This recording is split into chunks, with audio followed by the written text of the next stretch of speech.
ešte vydoloval Jakubík a Mráček. Mráček ho prišiel, ale získal Preisinger. Jakubík si musel prikopávať. Niškanen čakal, ale teraz obrovská chyba od Líčka a samostatný únik. Andrisík vyriešil prvú situáciu, ale nakoniec inkasoval. A 9 minút 29 sekúnd do konca tretej tretiny, iskrička nádeje pre hostí Stopolčian.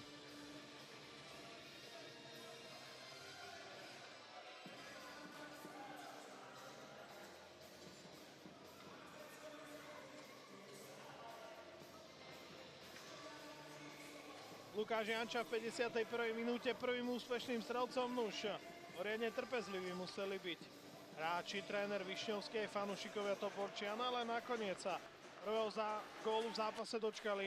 Andrisík si dal pozor na to zakončenie pomedzi nohy, ale Jančovi sa puk odrazil späť.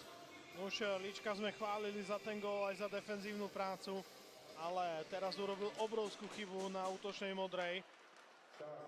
A vďaka